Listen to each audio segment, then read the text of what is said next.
김종배 시선 집중. 여러분 안녕하십니까, 김종배입니다. 국제 상황을 짚는 GB타임즈 시간인데요. 1부에서는 러시아 우크라이나 전쟁 상황 살펴보겠습니다. 트럼프 미국 대통령이 2주 안에 종전 합의 결론 내겠다 이렇게 밝혔는데요. 현실적으로 가능한 건지 아니면 또 공수표인지 짚어보도록 하고요. 2부에서는 독일로 갑니다. 성소수자 혐오 발언으로 악명 높았던 극우 활동가가 성별을 바꿔서 여성교도소로 가게 됐다고 하네요. 성별 자기결정법의 빈틈이 노출된 건데 제3의 성에 대한 국제적 논의 얘기 나눠보겠습니다. 8월 24일 일요일 김종배의 시선집중 광고 듣고 시작합니다.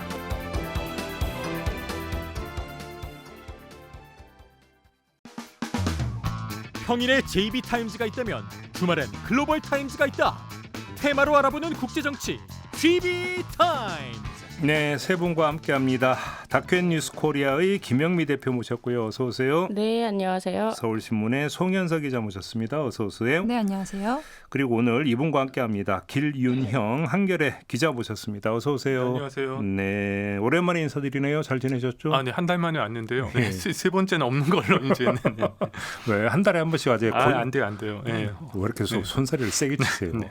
저는 좋은데. 그래요? 네, 오늘 맹활약 기대하겠습니다. 네.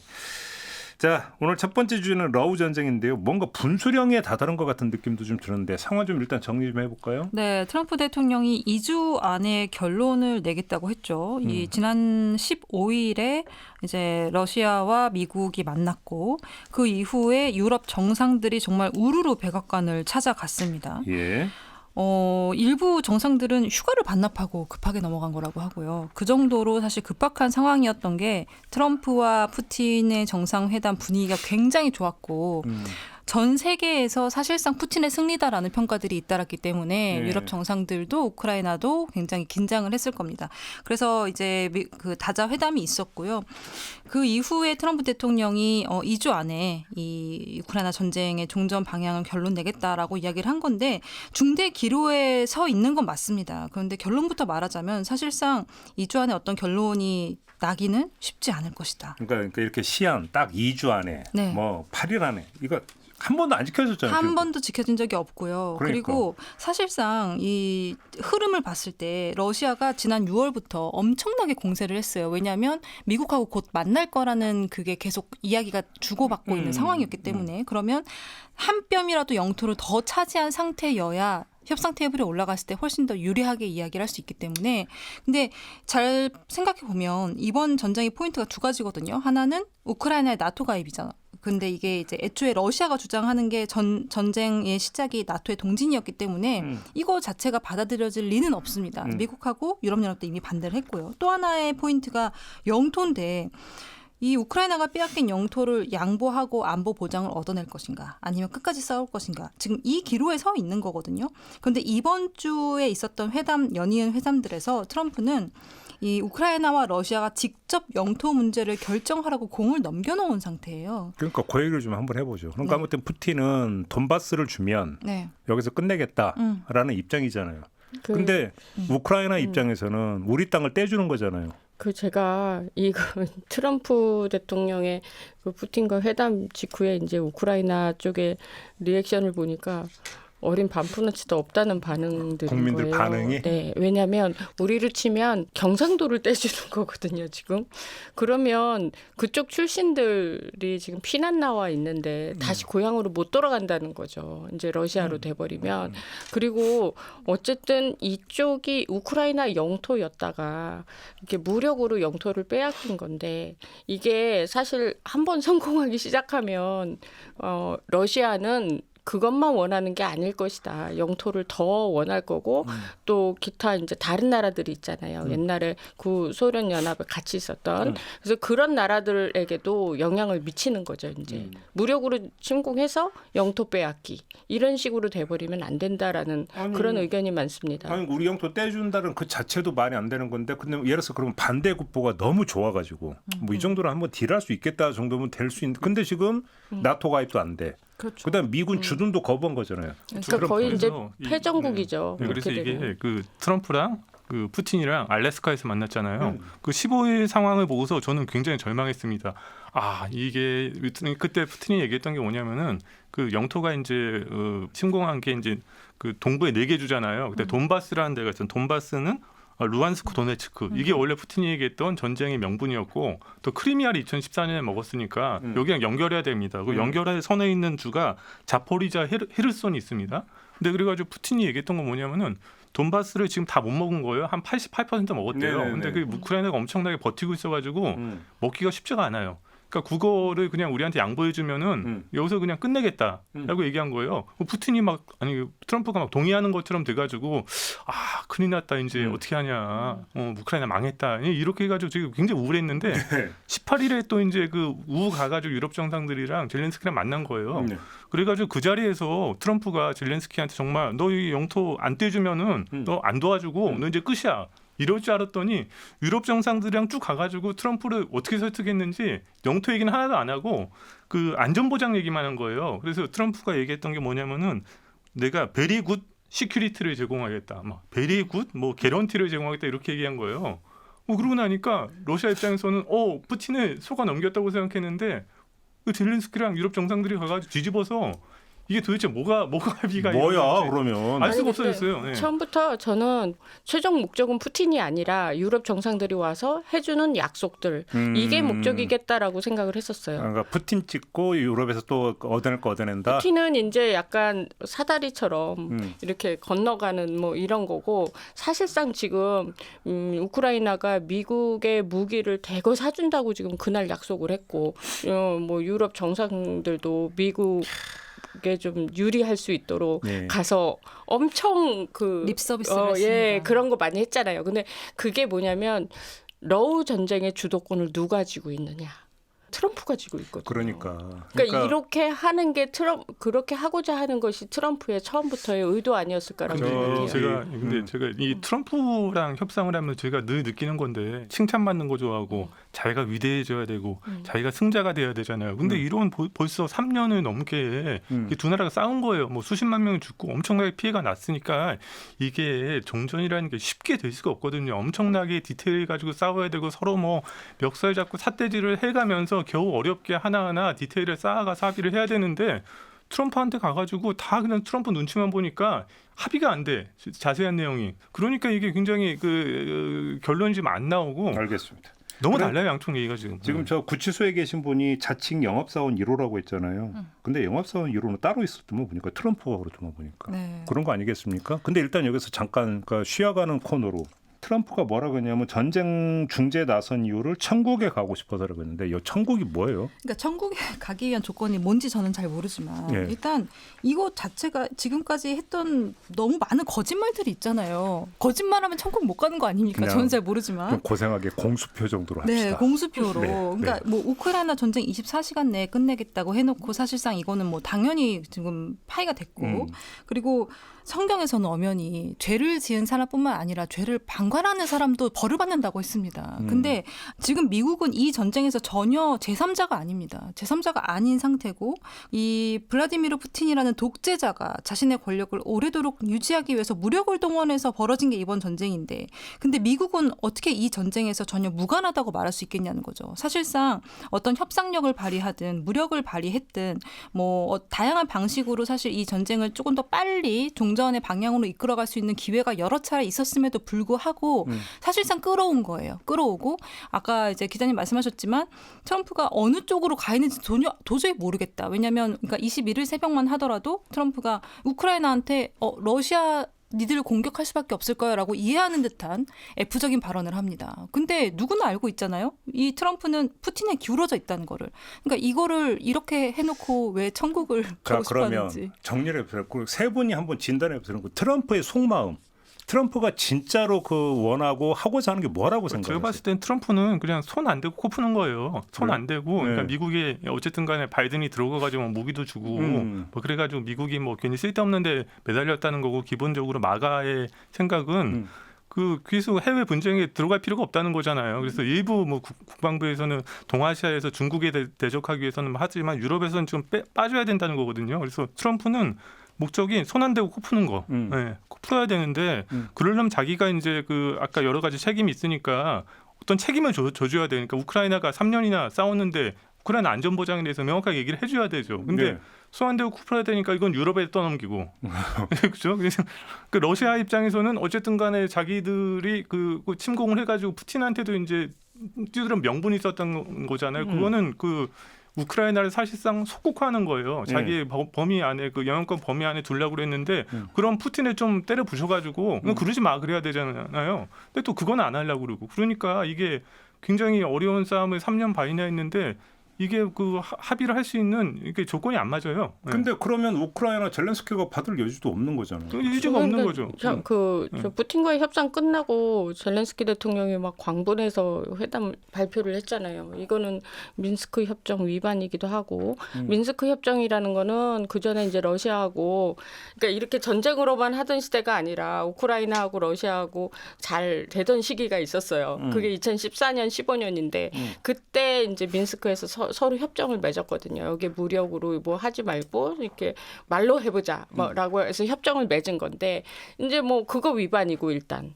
왜냐하면 그때 분명히 이게 침략을 안 하겠다, 무력 행동 안 하겠다고 러시아가 얘기를 했으니까 그거 위반이고. 그러니까 이런 것들 막 계속 얘기를 하면서 광분을 하는데 저는 이게 저 트럼프의 속내를 말씀드린다면 오히려 우크라이나 전쟁을 길게 끈다는 거예요. 뭐 저는 거기까지 모르겠는데 어쨌든 잠깐만요. 네. 마저 들어보죠. 왜요? 왜 그렇게 보세요?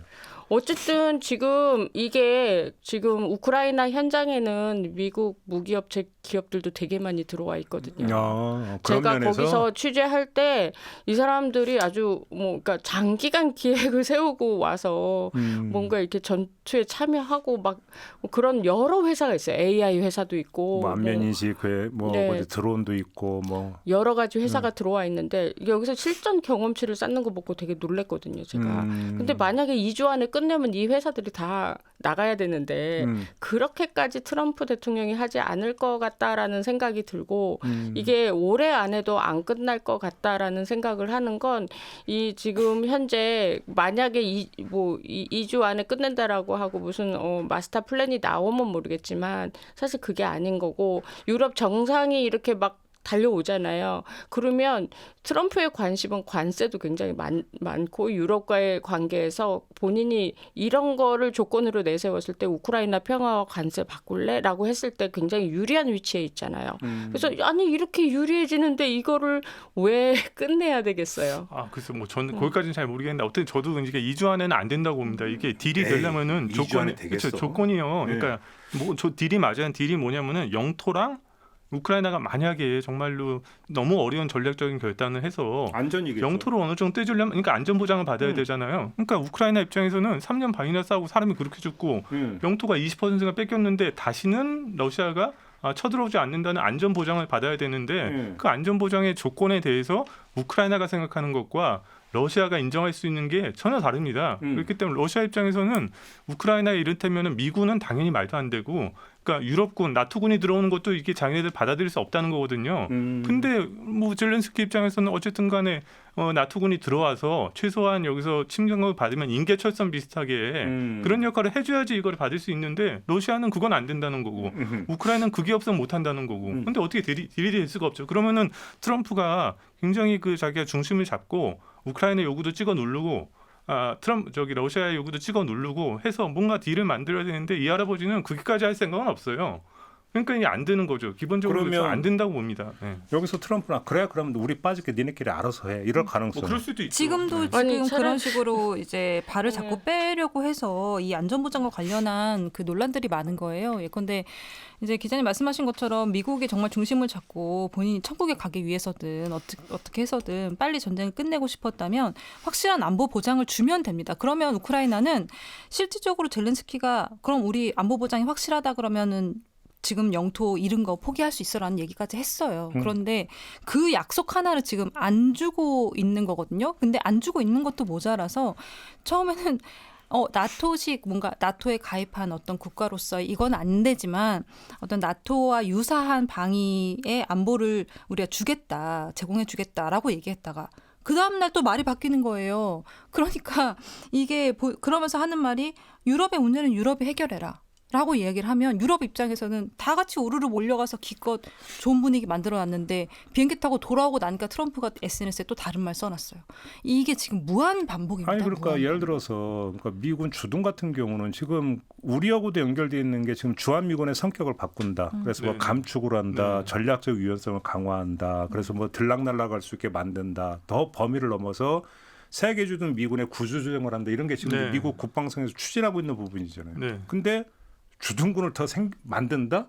트럼프 행정부 지금 방향으로는 안 맞는 거잖아요. 그거는 그 자체. 마가에서는 도저히 받아들일 수가 없는 거. 그러니까. 미군이 들어간다는 건 받아들일 수 없는 거고. 그래서 지금 제가 생각해 보면은 우리랑 비교해서 얘기한다면 젤렌스키의 지금 심경은 1953년 이승만의 생각하면 딱 됩니다. 어쨌든 간에 전쟁을 3년 반 했잖아요, 우리도. 하고 3년 반 했는데 이승만이 어떻게 해서 정전을 이제 끝까지 받아들이지 않았지만 어쨌든 간에 강제로 했는데 미군 남았고 그렇죠. 정전 협정을 하고 그렇죠. 미군 유엔사 남았고 있고. 그렇죠. 상호방위 조약 체결했고 예. 엄청나게 경제 지원도 해주고 결정적으로 미군이 전방에 배치돼서 인계철선 역할을 해준 거잖아요. 한국 모델이라도 해달라. 그렇죠. 근데 그렇게 안 하면은 특히 이제 한국 전쟁에서는 물론 미국이 주도해서 싸우고 미국 사람들도 엄청 죽었는데 우크라이나는 어쨌든 간에 무기 지원은 받았지만 자기네들이 3년 반 싸운 거잖아요. 그렇죠. 다시는 침공받지 않은 어떤 확실한 보장이 있어야지 무슨 영토를 떼어주든 이거를 받는 건데 그런 게 없으면은 받을 수가 없고 그리고 뭐 굉장히 유명한 말이 아니 전쟁에서 획득하지 못한 그 영토를 협상을 통해서 얻는다? 아 푸틴이 그건 너무 그거는 뭐 양심이 없는 네, 거죠. 그 사람들도 그렇게까지 이제 처음에 그게 뭐랄까 블러핑을 한 거죠. 그래서 받아들일 수가 없죠. 우크라이나가 젤렌스키가 무슨 세 분의 외국어가 될 수가 없죠. 세 분의 말씀을 종합으로 보면 두 주하는 고사하고 종전 지금 기미도 안 보인다는 거죠. 네. 전혀 전혀. 그렇죠. 보기 네. 어렵습니다. 지금 현재 진짜 한 뼘이라도 더 얻으려고 예.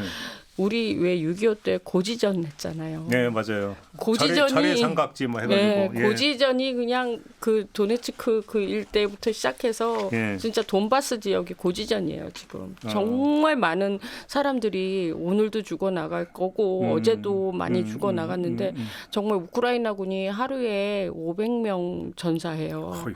그리고 러시아군이 1,400명 가까이 전사한다고 하거든요. 하루에? 예, 하루에. 러시아군이 더 많아요? 더 많아요. 예. 그 세계 국방력 2위라고 푸틴이 얘기하잖아요. 그래서 하루라도 예. 빨리 끝내야 뭐 몇천 명이 하루가 몇천 명인데 그런 상황에서 지금 2주 얘기하는 것도 솔직히 그 죽는 사람들 입장에서는 그렇죠. 어마어마한 얘기인데 그나마 2주도 안 지켜지는 그런 상황이어서 저는 우크라이나 상황에서 트럼프 대통령이 끼어서 뭔가 잘 해결될 것 같지는 않다. 저도 트럼프의 그러니까 만약에 종전이 된다 그러면 근데 이게 만약에 우크라이나가 이길 수 있는 상황은 아니니까 지금. 근데 러시아가 현재 영토를 차지한 상태로 전쟁이 끝난다. 그거는 트럼프가 개입해서 어떤 중재를 해서가 아니고 저는 가장 유력한 시나리오 중에 하나는 우크라이나 내부에서 붕괴되는 부분들. 그러니까 더 이상 우크라이나가 그 버티기 힘든 그런 상황이 마련이 됐을 때 말고는 젤렌스키 갖고는 안 되겠다. 그렇죠. 내부에서 붕괴가 되고 젤렌스키가 어쨌든 축출이 되고 이런 혼란스러운 상황이 내부에서 벌어졌을 때 쉽게 그럼 그 시나리오는 친러 쿠데타를 얘기하는 건가요? 그렇죠. 친러 쿠데타를 얘기하는 거죠. 세력들이 그거는 사실 근데 사실상 푸틴의 승리죠. 그럼 또 아마 유럽에서 또 가만히 있지 않을 것이고 그래서 이게 굉장히 그날도 이제 유럽 정상들이 6명인가 7명이 뒤에 몰려갔잖아요. 그렇기 때문에 이루기가 쉽지 유럽 않아요. 입장도 있기 때문에 진짜. 그렇게까지 결국은 지금 세 분의 말씀을 들으면 들을수록 느끼는 건 그냥 이 상태의 고착. 그냥 고착화될 끝없는 고착이라고 하기에는 가능성도- 피해가 너무 많습니다. 예, 이게 아니 그러니까 하루하루 피해가 어마어마한데 저는 이 상황의 문제가 뭐냐면 전쟁 당사자들끼리 못 만난다는 거예요. 그러니까 러시아, 우크라이나 정상이 서로 만나서 머리끄댕이를 잡고 싸우더라도 예. 둘이 만나야 되는데 한 번도 안 만났고 그리고 우크라이나는 직접 협상을 하자 러시아에 계속 메시지를 보내지만 러시아는 한 번도 응하지 않았어요. 있어요. 그래서 이게 푸틴이 트럼프를 만날 게 아니고 젤렌스키를 만나야 되는 건데 뭐 거기 괴뢰 정권이라서 안 만난다 이런 식으로서 계속 안 만났는데 만나려면 푸틴 입장에서는 뭐가 급하고 아쉬운 게 있어야 되는 거죠. 그럼요. 그렇죠. 시간은 푸틴 편인데요. 근데 전쟁 당사자들끼리 직접 협상이 안 되면 어떤 형식으로라도 약한 나라는 굉장히 덤터기를 쓰게 돼 있어요. 그렇죠. 그래서 어떻게 3자 회담이 지금 될 거냐가 이제 문제인데 그러니까 지금 여러 가지 얘기가 되는데 쉽지 않고 저의 결론은 그러니까 트럼프 대통령은 손 안 대고 코 풀면서 자기 그러니까 명예만 챙긴다는 건데 그렇게 안 되죠. 어쨌든 간에 미국이 어쨌든 간에 지금 패권적인 지위를 내려오려고 하지만 책임감을 가지고 그러니까 우크라이나가 원하는 정도의 어떤 만큼은 안 되겠지만 네. 합리적인 선에서 그 안전 보장을 해줘야지 젤렌스키가 결단을 할 수 있고 그런 그렇죠. 의미에서 푸틴을 찍어 눌러야죠. 근데 그거를 그러니까 아까 다 한국 얘기라면 아이젠하워는 53년 했단 말이에요. 이승만의 온갖 목린을 참아가면서 그랬는데 지금 트럼프는 그러면 힘도 없고 기력도 없고 의사도 없고 네. 그러니까 미국이라는 나라의 어떤 퇴행이나 뭔가 그런 거를 보여주는 거죠. 그러니까 여기서 뭔가 진전되는 것도 없고 뭐한 것도 그냥 이 상태로 갈 가능성이 높다 이런 전망이신 거죠? 네. 그러면 안 되는데 안 되는데 현실이 네. 우리 김명미 대표도 같은 전망이신 거예요? 저는 트럼프 임기 안에 저게 안 끝날 수 있겠다라는. 그럼 도대체 몇 년인데 지금? 네, 맞아요. 근데 저만 그렇게 생각하는 게 아니라 우크라이나 사람들도 굉장히 절망하면서 그렇게 생각을 아이고. 하더라고요. 3년반 남았어요 그러면. 그러니까는 저 반환점도 못 들어갔다는 얘기야. 이 얘기를 하면서 되게 슬퍼하는데 사실 지금 우크라이나 같은 경우는 학교도 제대로 운영이 안 되거든요. 그래서 아이들의 학교가 가지 못하는 상황에서 알겠습니다. 미래가 결정나지 않는다 그런 생각들을 하는 거죠. 우리 송현수 기자도 같은 전망이시고. 네, 같은 전망입니다. 알겠습니다. 이렇게 좀 우울하네요, 그죠? 상황이. 자, 이렇게 1부 마무리하고 2부로 넘어가겠습니다.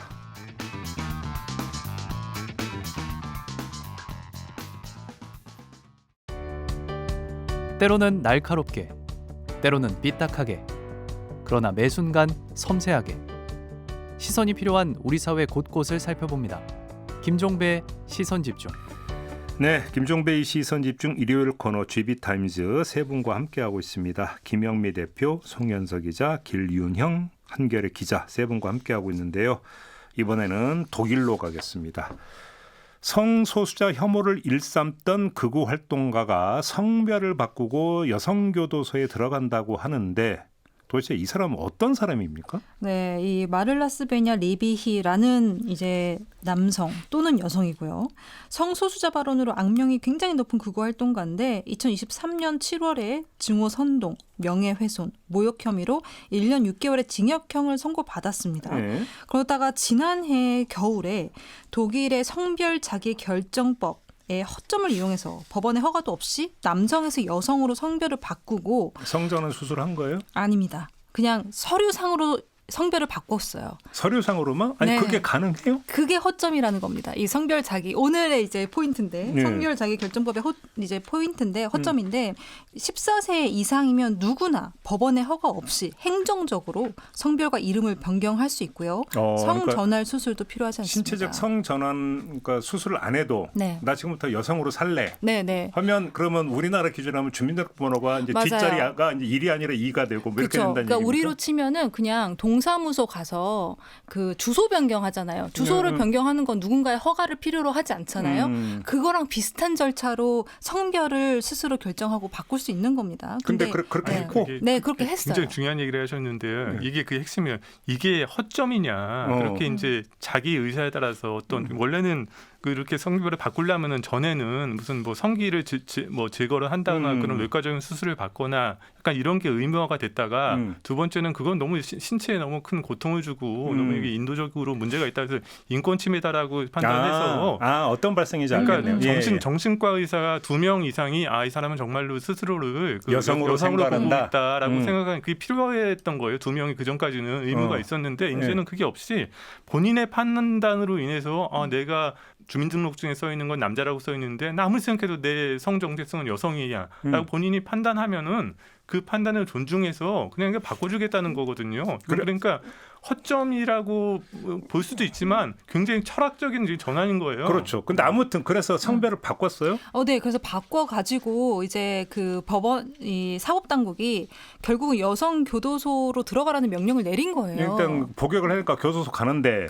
성별을 바꿨으니까 네, 여성 교도소로 간다. 네, 그래서 당장 29일부터 지금 그 여성 교도소에 이제 수감 생활을 시작하는 거예요. 근데 그럼 이 사람 남성 또는 여성인 이 사람이 왜 그럼 갑자기 그렇게 증오하던 뭔가 성별을 바꾸고 하는 이런 것들을 했느냐? 결과적으로는 놀리는 거예요. 약간 국가를 상대로 이벤트성. 이 사람이 그렇게 성별을 바꾼 이유가 법을 희롱하기 희롱하는 거예요. 위해서. 나 봐봐, 내가 얼마나 쉽게 성별을 바꾸는지 봐봐. 그리고 니들은 다 알겠지, 내가 진짜 남자인 거. 근데 나는 여성 교도소 간다. 이거를 조롱하면서 보여주는 거고 본인을 또 조롱했던 수많은 그 독일 내 성소수자들이라든지 인권 운동가들을 이제 또 놀리는 거죠. 조롱하는 거죠. 야, 니들 나 그렇게 비판했지? 근데 나 봐봐, 되게 당당하게 나 지금 여성 교도소 간다. 이렇게 이제 그러면 독일 내에서 반응은 지금 어떤데요? 뭐 미쳤다 이 반응이 가장 많죠. 일단 그 차림새가 웃기게 하고 나왔어요. 이분이 수염이랑 이런 것도 얼굴은 남잔데 거기에 머리만 이렇게 하고 모자까지 쓰고 그다음에 여성 그 모자 보니까 우리나라 갓 비슷하게 생긴. 예, 딱 보면 그 차림은 그 저 여성의 옷을 입었는데 얼굴하고 수염하고 뭐 이런 것들은 전부 그 남자인대로 그러니까 자기를 이제 생물체라고 주장을 해요. 자기는 뭐 여자로 바뀐 생물체 뭐 이렇게 얘기를 했다고 하는데 자기 스스로 그렇게 표현한다고? 네, 그래서 자기가 혐오하던 성소수자들에게 내가 이렇게까지 해서 여성 교도소 간 거가 우스꽝스럽지 않니? 니네도 우스꽝스러워라는 거를 거울처럼 보여주려고 하는 그런 건데. 그럼 그 얘기를 한번 해보죠. 그러니까 저는 길 기자의 그 지적을 그러니까 그 듣고 나서 그럴 수 있다고 생각하는 게 내가 남성인데 근데 내가 나 스스로를 여성이라고 생각하는데 굳이 내가 성전환 물리적 수술까지는 받고 싶지 않아.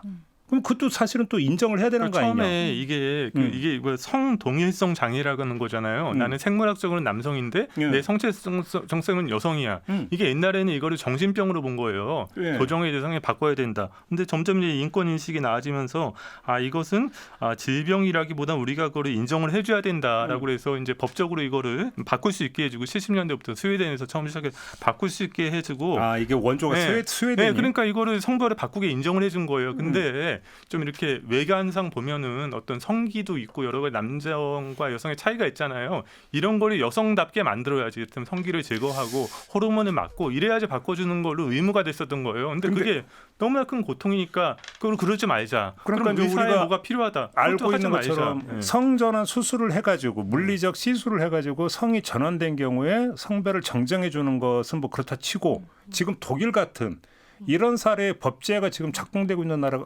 스웨덴이 있다고요? 스웨덴이 많아요. 1972년에 처음으로 시작을 했는데 많아요. 또 어떤 나라가? 스웨덴, 한 덴마크, 20개 돼요. 20개. 네, 한 그래요? 벨기에. 그러니까 주로 유럽이랑 남미에 많아요. 네. 그리고 유럽에서는 한 17번째 국가예요, 독일이. 그러면 그러니까 예를 들어서 그러면 이미 독일보다 먼저 그 법을 시행한 여러 나라가 있을 겁니까? 거기서 이제 어떻게 그러면 나타났는가? 이 정도로 미친 사람은 안 나왔죠. 아직은. 이 정도로 미친 사람. 뭐 미쳤다라는 표현을 함부로 쓰면 안 될 것 같고. 그러니까 이게 여성계에서도 문제가 있었던 거예요. 특히 여성계는 특히 이런 뭐 성소수자들의 인권에 대해서 되게 관대하잖아요. 그래서 이런 걸 최대한 우리가 인정을 해줘야 되는데, 근데 이렇게 되고 나면은 어떤 남자가 이 사람처럼 이렇게 공개적으로 모욕은 하지 않더라도 여성을 위해서 그동안 사회가 만들었던 여러 가지 뭐 적극적 차별 뭐 그런 시정 조처 같은 거 있잖아요. 여성한테 무슨 쿼터를 좀 준다거나 아니면 여성에게 좀 유리하게 해주는 여러 가지 조치들을 악용할 수 있고. 진짜 그렇네. 예를 들어서 여성 우대 정책이 있을 수 있잖아요. 그렇죠. 그죠. 근데 그러면 난 여성으로 지금부터 살래 해서 동사무소 가서 등록을 해. 그럼 여성 우대 정책 혜택을 다 받을 수 있는 거예요? 그러니까 가장 그 대표적인 분야가 스포츠예요. 그래요? 있잖아요. 권투 경기에 나가가지고 남성 누가 봐도 남자인데 여성이랑 붙어요. 육상 붙고 수영 경기 나와서 해요. 어깨가 그럼 맨날 1등이 이 사람이. 근데 자기 여성이래.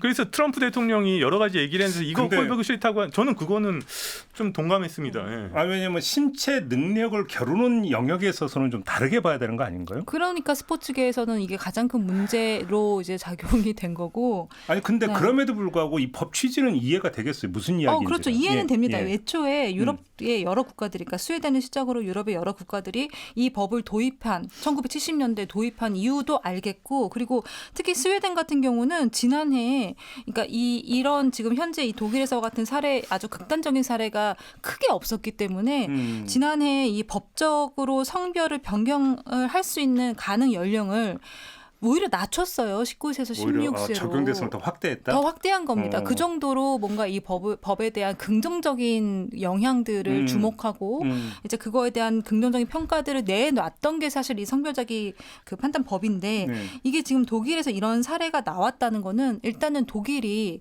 이 법을 추진하는 과정에 있어서 분명히 기자님 말씀하신 것처럼 여러 가지 부정적인 예상되는 영향들이 있었거든요. 교도소에서 이런 것도, 그리고 말씀하신 뭐 여성으로서의 혜택을 가져가기 위해서 일부러 성전환을 한다든지 스포츠에서도 이런 게 있었는데도 이거에 대한 방패막을 마련해주지 않고 이 법을 일단 추진하고 시행을 해버린 거예요. 그러다 보니까 지금 엄청난 과도기를 겪고 있는 이거 거죠. 생각보다 되게 복잡한 문제인데 근데 그러면 좀 쪼개서 제가 한번 질문을 네네. 드려볼게요. 여기서 갖는 가장 핵심적 키워드는 자기 결정권이잖아요. 그죠. 그건 존중해야 되는 거 아닌가요? 존중해야 되죠. 그렇죠. 예. 근데 이렇게 제도를 모욕하는 사람들이 나오잖아요. 예. 근데 인권이라는 게 제가 뭐 좀 차분하게 생각을 해보면은 우리 지하철에 가면은 그 옆에 이제 제일 끝에 두 자리가 그 임산부들을 위해서 마련된 자리가 있잖아요. 그거 보면은 붉은색으로 돼 있고, 근데 그런 게 있단 말이에요. 근데 보면은 가면 보면 거기 임산부만 앉는 거 아니고 어떨 때 보면은 뭐 50대 아저씨도 앉고 맞아요. 할머니도 앉고 뭐 그렇잖아요. 그거 취지랑 반하는 거잖아요. 근데 그럼에도 그렇게 반하는 사람이 많다고 해서 이거를 없앨 것이냐? 그건 아니죠. 아니면 이런 모욕을 사회가 그냥 견디면서 너 이상한 사람 그래. 그렇지만 우리 사회가 좀 더 포용성을 가고 너가 그렇게 이상한 짓을 하더라도 우리가 이 법의 철학과 정신을 살려서 이 제도를 유지할 것인지는 독일 사회가 그 사회적 합의를 통해서 결정하는 그렇죠. 것이고. 그러니까 이 리비라고 하는 이 그 극우 인사가 이렇게 했던 것은 지금 봤잖아. 그러니까 법 바꿔. 이 그죠. 얘기를 하고자 하는 모욕하는 거잖아요. 거예요, 모욕하는 그렇잖아요. 거죠. 조롱하고. 이거 법 니네가 봐도 법 말이 안 되지. 그러니까 바꿔 이 메시지인 거잖아요. 간단히 그러면. 근데 안 바꾸면 되는 거예요. 아니 근데 이렇게 원칙이라는 게 있잖아요. 네. 그러니까 기자님 말씀하신 대로 독일이라는 사회가 지켜야 될 것이 원칙. 그러니까 성소수자가 됐던 누가 됐든지 간에 차별당하지 않고 자기가 뭔가 결정할 수 있다. 이게 원칙인 거거든요. 네. 그래서 앞으로 이 법을 유지해 나가는 데 있어서 이런 거를 그러니까 막기 위한 다른 장치들을 마련할 수 있는 저는 계기가 됐다고 생각하고 네. 내가 독일 기자들에게 물어봤거든요. 이게 만약에 교도소로 들어가게 되면 여자들하고 같이 섞이게 되는데 그렇게 되면 범죄나 이런 것들이 일어나지 않겠냐 그랬더니 독일 여자 죄수들이 더 세대요. 그래서 그냥 그럴 수 있다고 봅니다. 예. 그래서 근데 아무튼 그래서 이 사람이 그 법원에서 선고받은 형량이 얼마나 돼요? 1년 6개월입니다. 1년 6개월 동안 그렇게 살아야 네, 된다. 여성 교도소에 수감되라는 건데 네. 사실 저는 이 문제가 어떻게 보면 뭐 굉장히 철학적이고 인문학적인 이야기잖아요. 그렇죠. 문제 네, 제기를 그렇죠. 했다. 왜냐하면 예. 다양한 성을 어디까지 인정할 것이냐의 문제는 사실상 인류의 과거, 현재, 미래가 다 연결되어 있는 부분이에요. 그래서 과거에는 비록 인류가 여성과 남성으로 시작이 됐다 할지라도 세상은 변할 수밖에 없고 그러면 변화된 사회에서는 제3의 성이라는 게 존재할 수도 있는 거고 그럼 이걸 어디까지 인정해야 하는가가 현재의 문제고요. 그리고 미래로 가게 되면 젠더 이슈 자체가 사실상 국제사회 전반의 이슈가 될 수 있는 가능성이 충분히 있는데 그렇죠. 독일 같은 경우는 이제 이런 사례에 있어서 과연 이거를 뭐 이건데 정치적으로 이용했을 때 어떤 부작용이 나올 수 있는지도 보여주는 거고요. 그리고 이 현지에서도 사실 이게 굉장히 역사적인 진전이 될 거라는 기대가 있었단 말입니다. 언론들도 막 되게 극찬하고. 이 법을 네, 이 법안이 시행이 되는 게 근데 이게 오히려 지금 이 독일 정치의 어떤 역풍이 되어버린 거예요. 그러니까 오히려 이런 식으로 이게 이제 극단주의 세력한테는 그 꺼리를 주니까 먹잇감이 제공을 되는 거예요. 그렇다 보니까 과연 이거를 어떤 방식으로 사회가 인정을 해야 되고 어떤 방식으로 이거를 잘 교육을 해야 되고 이제 이런 과제들을 엄청나게 보여준 그러면 거죠. 여기서 두 번째 질문 한번 드려볼게요. 왜 극단주의는 이 성소수자 문제를 집중적으로 칠까? 왜 그렇다고 생각하세요? 그러니까 이 미국에서 그 워크 운동 이런 게 있잖아요. 그러니까 그런 운동들이 주로 이제 성소수자나 뭐 LGBT라고 얘기하는 거에 대해서 굉장히 관대하고 그런 정책을 많이 폈고 네. 이게 너무 지원 말단주의고 지금 우리가 싸워야 되는 주전선이 거기가 아닌데 너무 이렇게 그 소수자 인권으로 들어가는 거가 나가다 보면 이렇게 굉장히 우습지 않은 이런 약점들이 보이거든요. 네. 그러니까 우익 세력들이 뭔가 그 인류가 어떤 쌓아온 인권을 확장하려고 그런 노력들을 너무나 간단하게 이렇게 모욕하기 너무 쉽잖아요. 그렇기 때문에 이런 부분에 약한 고리를 치고 드는 측면이 좀 있다고 보여지죠. 네. 네. 근데 사실 립이 이 사람이요.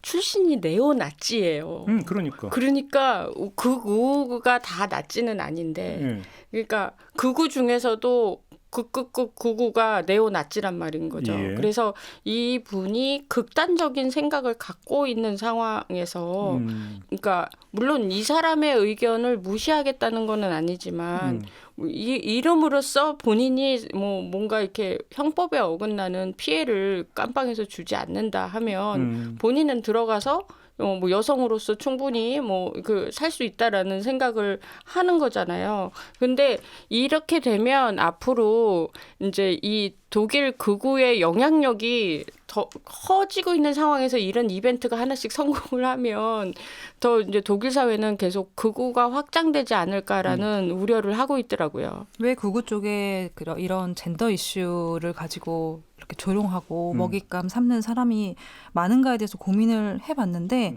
사실 극우 이 포퓰리즘이 확산하는 배경이 대체로 경제적인 불안 그리고 뭐 사회적인 갈등, 이민자 문제 이런 것들이잖아요. 그런데 이런 갈등과 이런 불편한 상황에 처해 있는 사람 입장에서는 지금 내가 이렇게 먹고 살기 힘들거나 내가 지금 이민자에게 일자리를 빼앗기고 있거나 이렇게 불편한 상황에서 살고 있는데 아니 성소수자라는 사람은 성소수자라는 이유만으로 뭔가 그 보호를 받는다는 느낌을 받는 거예요. 사회가 왜 나는 그럼 보호 안 해주고 쉽게 하면 이제 그게 이주 노동자에 대해서 보이는 적대감과 비슷한 맞습니다. 거죠. 네, 저는 그게 사실 핵심이라고 보거든요. 왜 극우 세력 안에서 그러면 그렇죠, 그럴 수 있죠. 근데 저는 또 의식적인 측면도 있다고 봐요. 뭐냐면 여기에서 이제 출발하는 의식은 뭐냐면 정상이라는 개념부터 시작을 하는 거거든요. 이게 정상이라고는 고정관념이 있는 거예요. 근데 문제는 이전 어떤 사회 질서나 의식 질서에 있어서 어떤 이런 성소수자의 문제는 이런 것 같은 경우는 정상 바깥에 있었던 거죠. 그렇죠. 그러니까 이게 뭐냐면 사회가 지금 변질되고 퇴락하고 있다고 생각을 하는 거예요. 정상 개념을 갖고 있는 사람들 입장에서. 보수적 가치관이랑 안 맞죠. 근데 문제는 정상이라는 개념은 기존 관념이라는 거예요. 그러니까 이게 뭐냐면 보수적이라는 거죠. 보수적인. 그러니까 극우라고 하는 것은 보수적인 가치를 더 과대해서 극단화해가지고 이걸 가지고 이단 내지 변태 이상 이걸 갈라내는 거잖아요. 그러니까 극우가 돼버리면 이런 문제에 민감할 수밖에 없다라는 거죠. 그렇죠. 제가 그래서 이 법을 근데 제가 좀 너무 재밌어가지고요. 그 성별 자기 결정법이라고 독일의 이 법을 좀 봤거든요. 이 법을 보면은 근데 여러 가지 재미있는 요소가 또 있는데 이 법에서는 남성과 여성의 성구분이 두 개가 아니에요. 네 개입니다. 네 개. 남성, 여성 말하기 싫다. 아무것도 나는 뭐 속하고 싶지 않다. 이런 네 개고 더 흥미로운 거는 이게 바꿨잖아요. 근데 1년 후에 나 다시 한번 생각해 보니까 나 여성인지 다 바꿀 알았더니 수가 있어요. 그 1년 내에는 못 바꾼다라고 돼 있으니까 1년이 지나면은 다시 바꿀 수 있어요. 근데 이 사람 이렇게 이 제도를 이렇게 한 다음에 1년 반 뒤에 돌아가지고 생각해 보니까 나 남자였어. 그럼 다시 돌아갈 수가 있습니다. 깜빵에서 생각해 보니 그러니까 엄청나게 그러니까 개방적이고 엄청나게 인권 포용적인 법이에요. 그러니까 이런 거를 만들 수 있었던 독일 사회의 용기도 대단하지만 그에 따라서 이렇게 공격받기도 좀 쉽다는 거를 알 수가 있는 거죠. 근데 또 한편으로는 또 추세도 있는 것 같아요. 그래서 이제 그 과거에는 양성평등이라는 개념을 너무나 당연하게 썼잖아요. 근데 지금 그렇게 쓰면 욕 먹거든요. 제가 성평등이라고 맞아요. 해야죠. 제가 한 10년 전인가 뭐 10몇 년 전에 기사를 어떻게 쓰다가 어떤 여자 연예인이 이제 그 담배를 이제 흡연을 한다는 그런 기사가 이제 막 나온 거예요. 그래서 그때 제가 썼던 그 기사의 칼럼은 그거였어요. 여성 연예인이 흡연을 하는 게 기사화가 되는 게 더 이상한 거다. 아니 그거는 그냥 누구나 할 수 있는 안 하면 제일 좋지만 뭐 그런 거라고 생각을 해야지 이게 왜 기사가 되지라는 거에 굉장히 의문을 품었는데 사실 이 부분도 어떻게 보면은 변화하는 과정에 있는 거예요. 예전에는 여성 남성만 있어라고 했다가 지금은 제3의 혹은 트랜스젠더가 그렇죠. 모든 사람들이 익숙한 단어, 익숙한 그런 문화적 현상이 됐단 말이죠. 그렇죠. 근데 이게 자연스럽게 이렇게 흘러가기 위해서는 사실상 어떤 민주주의 제도나 절차를 조금 더 견고하게 만들어서 이 시민 의식을 높일 필요도 물론 있습니다. 그런데 저희가 이제 윤석열 정권 때 경험을 했어요. 모든 거를 법제화해 놓으면, 그러니까 지금의 이 성별자기 결정권처럼 모든 거를 어떤 법적으로 법제화를 해 놓으면 사실 사소한 정치적 선택이나 이런 어떤 행정적인 절차 가지고도 법리 싸움을 하거나 이런 허점이 계속 보인단 말입니다. 오히려 그게 부작용을 부를 수 있다 이렇게 그렇죠. 보시는 거예요? 네, 저는 이게 상당히 행정적인 낭비가 될 수도 있다고 보는 거예요. 사실상 이 사람이 뭐 이제 남성인지 여성인지가 물론 어떤 본인이 서류를 처리하거나 해야 될 때 반드시 필요할 수 있겠지만 네. 이걸 반드시 법으로 제정을 하고 해야 되는 게 나중에는 안 해도 되는 시기가 오지 않을까. 동의를 못 하는데 아니 그건 좀 남자가 약간 논란의 소지가 논란의 있어요. 소지가 네. 있죠. 아니 근데 네. 저는 남자인데 정말 진지하게 여성으로 내가 정말로 보니까 이게 누가 봐도 그거는 100% 성적 자기 인식은 여성이야. 그럼 이 사람이 바꾸려고 할 때 전에는 그 성기를 없애야 되거나 이제는 무슨 정신과 의사의 감정을 받아야 되는데 이제는 그냥 그런 거가 너무 뭐 인권의 적이라는 거잖아요. 근데 그거를 법으로 정해야 되잖아요. 그러니까 법으로 정할 수밖에 없는 거예요. 이런 예를 들 수가 있죠. 예를 들어서 동성혼이 있어요. 그러니까 우리나라 같은 경우는 지금 동성혼이 인정이 안 되잖아요. 네. 동성혼이 근데 법으로 인정이 됐을 때와 인정을 안 했을 때의 차이가 여러 가지가 있다라는 거예요. 그러니까 시민권의 부분에서도 그건 연결이 되는 건데 그래서 동성혼이 인정이 된다면 법률적으로 해서 지원을 받거나 면제를 받을 수 있는 여러 가지 그러니까 또 혜택이 있는데 법적으로 동성혼이 인정이 안 돼 버리면 오히려 다른 가정에 비해서 훨씬 더 지출을 많이 해야 되고 그다음에 어떤 그 복지 부분에서도 제외되어 버리는 부분이 있으니까 네. 그게 사회적 불평등으로 연결이 된다. 그렇기 때문에 법적 제도적 보장이라고 하는 것들은 선택이 아니라 그것은 어찌 보면 의무일 수 있다. 또 이런 얘기도 있거든요. 지금 네. 우리나라를 보면 우리나라는 이게 법으로 안 돼 있고 대법원 예규로 돼 있어요. 대법원 예규에서 아까 얘기했듯이 어떤 그 뭐 성전환 수술 이런 게 전에는 이게 의무 사항이었는데 이제 참고만 한다 이렇게 돼 있고 근데 이렇게 대법원 예규로 돼 있으면은 뭐 자세하긴 하겠지만 판사마다 이제 판단이 다른 거예요. 그래가지고 우리나라에도 이게 그러니까 성별의 법적 인정에 관한 법률안을 만들어가지고 이런 거를 바꿀 수 있다는 거를 안정적인 법적 기반을 만들려고 작년에 안을 냈는데 뭐 의회가 끝나가지고 폐안이 됐거든요. 그래서 이거는 제가 봤을 때는 그 법으로 규정할 수밖에 없어요. 제가 볼 때는 우리나라는 먼 얘기인 게 지금 차별금지법도 지금 네. 제정이 안 되고 있는 판에 아니, 그래서 이 독일의 케이스를 되게 열심히 지켜볼 필요가 있어요. 왜냐하면 우리가 나중에 그 정도까지 됐을 때 똑같은 일이 벌어질 수도 있기 때문에 우리가 국제 뉴스를 보는 것도 그런 의미가 있잖아요. 세계사적 흐름이라는 근데 게 있는 우리는 이제 깜빵 정도가 아니라 우리가 문제가 생기면 이제 군대가 걸려 있잖아요. 군대가 있네 우리는. 예. 네. 그 굉장히 강한 반대 논리가 될 수 있네요. 그럼요. 네. 군대가 있단 말이에요. 그러니까 이 군대 안 가려고 나 여성으로 바꿀래라고 돼버리면 난리가 나는 거잖아요. 그래서 그렇죠. 우리는 더 민감해요. 이거 사실. 그러니까 그러네요. 저희는 네. 이런 문제에 있어서 뭐 그러니까 제 생각은 뭐 법적으로 제정할 필요가 없다가 아니라 저희 서부지법 폭동 사태를 좀 예를 들고 싶은데 헌법기관에서 폭동을 일으키는 게 당연히 국가 시스템을 흔드는 굉장히 중대한 범죄니까 처벌받아야 된다는 법이 있어야 되는 건 당연한 거죠. 그렇죠. 그런데 사실상 그런 법이 있는지 없는지 모르는 사람이라도 누구나 의식적으로 무의식적으로 안단 말이에요. 당연히 저기서 폭동을 저지르면 안 되는 거지. 이런 것처럼 뭔가 나와 다른 어떤 무언가를 봤을 때 그것이 법적으로 보장이 되어 있든 안 되어 있든 상관없이 그러니까. 받아들이는 게 필요하다. 송 기자 말씀은 충분히 이해가 되는 네. 법이라고 하면서 최소한의 도덕이기 맞아요. 때문에 네. 모든 걸 어떤 법률 문구로 다 규율할 수는 없죠. 거의 대부분의 영역은 자발성의 영역 그렇죠. 안에서 네. 양식의 영역 안에서 운이되게 만드는 건 너무나 당연한 이야기고 네. 알겠고요. 그나저나 처음으로 돌아가서 그러면 몸소 이 법을 희롱하고 모욕하고 있는 이 사람의 결과로 독일 안에서 이 법에 대한 혹시 논쟁이 다시 짚혀진 건가요? 논쟁이 되고 있고 그리고 이 사람은 독일에서도 이렇게 알아주는 그러니까 이벤트성 하는 네오나치 극우 뭐 이런 낙인이 찍힌 사람이기 때문에 아 진짜 아까 말씀하셨잖아요. 네. 3대 극우 인물 중에 하나래요. 네, 맞아요. 독일에. 근데 저는 뭐 이 법을 통해서 어쨌든 혜택을 받고 있는 사람이 아마 있을 것이고 그렇기 때문에 한 사람이 이렇게 했다고 해서 그렇지. 사유가 이거를 간단하게 뭐 찔렸네 그러니까 법을 바꿀까 이렇게보다는 좀 더 포용성을 갖는 독일 사회가 됐으면 좋겠고 뭐 그 아까 말씀드렸듯이 그 의자 있잖아요 임산부 석처럼 뭐 저 같은 아저씨가 앉아도 아 제가 안 든 놈이 이상한 놈이지 그런 자리를 만들겠다고 한 한국 사회에 또 판단이 있는 거니까요. 근데 그렇게 이제 뭐 가는 도중에 생기는 해프닝 정도로 독일 사회는 보고 있고요. 되게 중요하게 생각은 하지 않더라고요. 이 사람이 워낙 그렇죠. 독특하기 때문에 그렇다. 그래서 그러니까 이럴 그거보다 때 그냥 말 그대로 사회에서 제쳐놓은 사람. 그렇죠. 근데 그거보다 더 걱정하는 거는 독일이 점점 극우화되는 맞아요. 거가 그렇죠. 그러니까 사회 전반적으로 극우화되는 게 굉장히 더 문제다라는 얘기들을 많이 했고 이게 이제 뭐 SNS 통해서 자기가 뭐 이렇게 극우라는 이 표현을 하기 시작할 때부터 더 극심해졌대요. 그래서 그걸 더 독일 국민들은 걱정을 알겠습니다. 하더라고요. 네. 독일에서 이런 일이 있었다 이렇게 전해드리면서 오늘 이야기는 좀 마무리해야 될 것 같습니다. 세 분 수고하셨어요. 감사합니다. 네, 감사합니다. 네, 오늘 순서 마무리하고 물러갑니다. 내일 아침에 다시 인사드립니다. 고맙습니다.